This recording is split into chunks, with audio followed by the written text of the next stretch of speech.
Yalin moved through the wrecked corridor with careful steps, while faint blue sparks drifted along the walls like fading fireflies. The crashed vessel lay in a forest of towering silver trees that hummed in the wind. He had not planned to be anywhere near an alien ship that day, but fate seemed to enjoy pushing humans into situations no one expected. His exploration pod had detected the falling craft, and duty demanded he check for survivors. The air inside the vessel tasted metallic, and faint echoes bounced between the half-collapsed walls. He scanned the hallway, hoping whatever caused the crash was long gone. Humans had only recently been allowed to move beyond their star cluster, but that never stopped Yalin from wondering what lay beyond the next ridge or nebula. Curiosity had been humanity's compass since the dawn of time, and he followed it without hesitation. Farther inside, he found a door bent inward as if something heavy had slammed into it. On the other side lay a chamber filled with shattered crystalline panels. Among the debris, he saw a figure pinned under a curved support beam. She was unlike any being he had seen on the outer colonies. Her hair shimmered like strands of pale gold, and the skin along her arms glowed softly, as if holding tiny embers beneath the surface. When Yalin approached, the figure stirred and opened her eyes. They shifted in color like a sunrise rolling across a calm sea. Even injured, she held herself with a regal presence that made Yalin straighten his posture as if he stood before an important council member. She spoke in a strained voice, but her words were clear enough for the translator node in his suit to interpret. She said she was Lyra, heir to a distant star realm and the only passenger on this specialized vessel. Yalin introduced himself simply, and she gave a faint nod that carried both gratitude and exhaustion. He assessed the beam holding her down.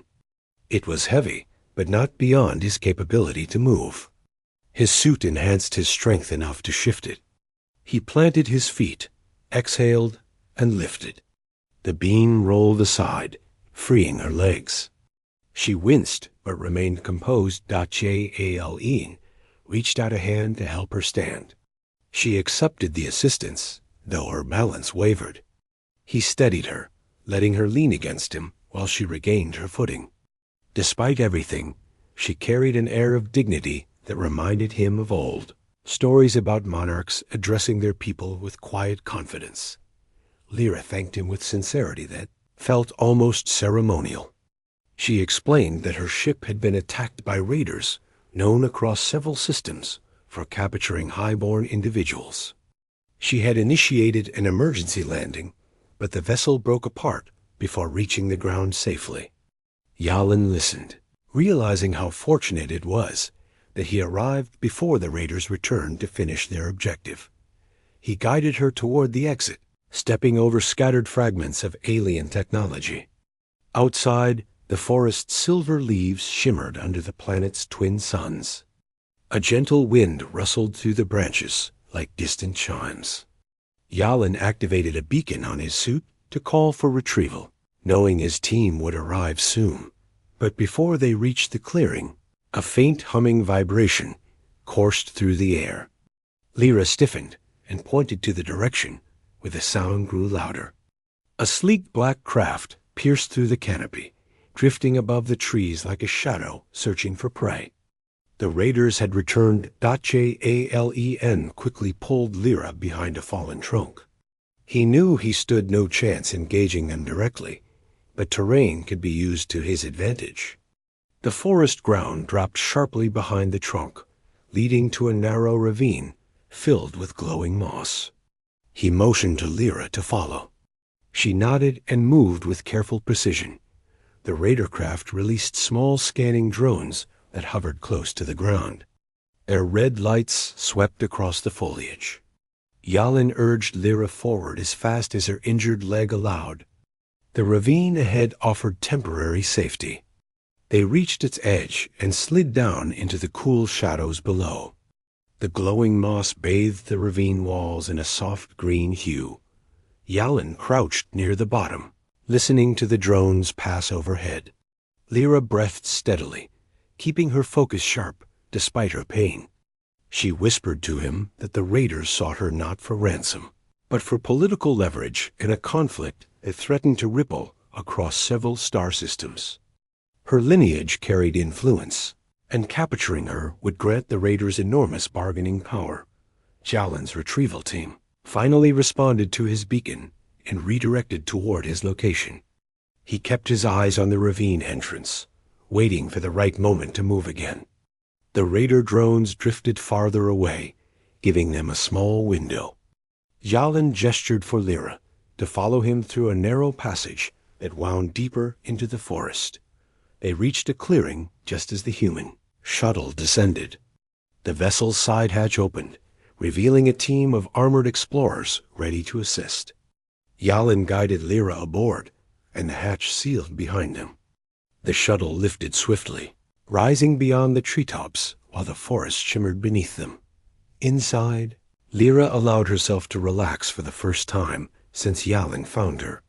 She thanked him again, repeating that he had saved not only her life, but possibly the fragile balance between her star realm and several neighboring powers.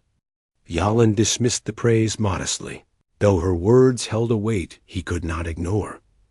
When the shuttle reached the orbiting human vessel, Lyra was escorted to the medical chamber. Jalen remained nearby, offering whatever support he could provide. The medical team worked efficiently, scanning her injuries and applying advanced healing solutions.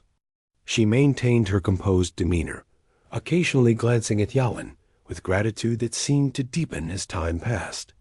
Days went by, while Lyra recovered aboard the human ship. During that time, Jalen visited her often. She seemed curious about humans, asking questions about their history, culture, and resilience. He explained how humanity often faced challenges with determination rather than fear. She listened intently, absorbing each detail as if adding it to her understanding of the galaxy dot as they talked. A bond formed that neither fully anticipated. Lyra admired the straightforward courage humans displayed, unburdened by aristocratic traditions or rigid expectations. Jalen admired her calm strength, her thoughtful leadership, and her ability to maintain dignity even under pressure. Though they came from entirely different worlds, something genuine grew between them. One morning, as Jalen entered the medical chamber, a group of Lyra's royal envoys arrived aboard the ship. Their vessel attached itself to the docking bay with ceremonial precision. The envoys stepped out wearing elegant silver robes adorned with symbols of authority. Their expressions were serious as they approached Lyra. Ian stood to the side while they addressed her. The envoys bowed deeply before speaking, informing her that her council demanded her immediate return. The raider threat had escalated, and her presence was required to stabilize the situation. Lyra gave a calm nod, but glanced briefly at Jalen with a look that held unspoken meaning. Before leaving, she turned to him and expressed her gratitude once more. She insisted that he had done more than save her life. He had protected her dignity and offered her trust without expecting anything in return. Jalen smiled and wished her safe travels, believing that would be the end of their unexpected encounter, but fate had other plans. 3 weeks later, Jalen received a sudden invitation from the star realm Lyra belonged to. The message instructed him to appear at their grand capital station, an enormous floating citadel known for its breathtaking architecture. The request came with official seals, and his fleet commander encouraged him to accept, noting that diplomacy with such realms could shape future alliances. Jalen traveled to the capital station through a shimmering portal corridor. Upon arrival, he was escorted through marble corridors lit by soft golden panels. Everywhere he looked, he saw symbols of ancient power and advanced craftsmanship woven seamlessly together. The atmosphere felt both regal and welcoming, though he remained unsure of the reason behind his summons. He was led into a vast chamber filled with members of the royal court. Their robes shimmered with woven light, and they regarded him with curious expressions. At the far end of the hall stood Lyra, dressed in a ceremonial gown that glowed with pale radiance. She held herself with the same calm strength he remembered, but now there was a more confident warmth in her gaze. Before he could speak, 2 guards stepped beside him and gently but firmly took hold of his arms. The court murmured among themselves. Yalin did not resist, though confusion washed through him. Lyra stepped forward, raising a hand to silence the chamber. Her voice echoed with authority as she addressed the assembly. The guards released Yalin and stepped back. Lyra explained that, according to an ancient rite among her people, any individual who saved the life of a royal, ere under circumstances that threatened the realm, must be brought before the court. The reason was simple yet profound. Such an act bound their fates together in a way that required formal recognition. The court fell silent as she continued.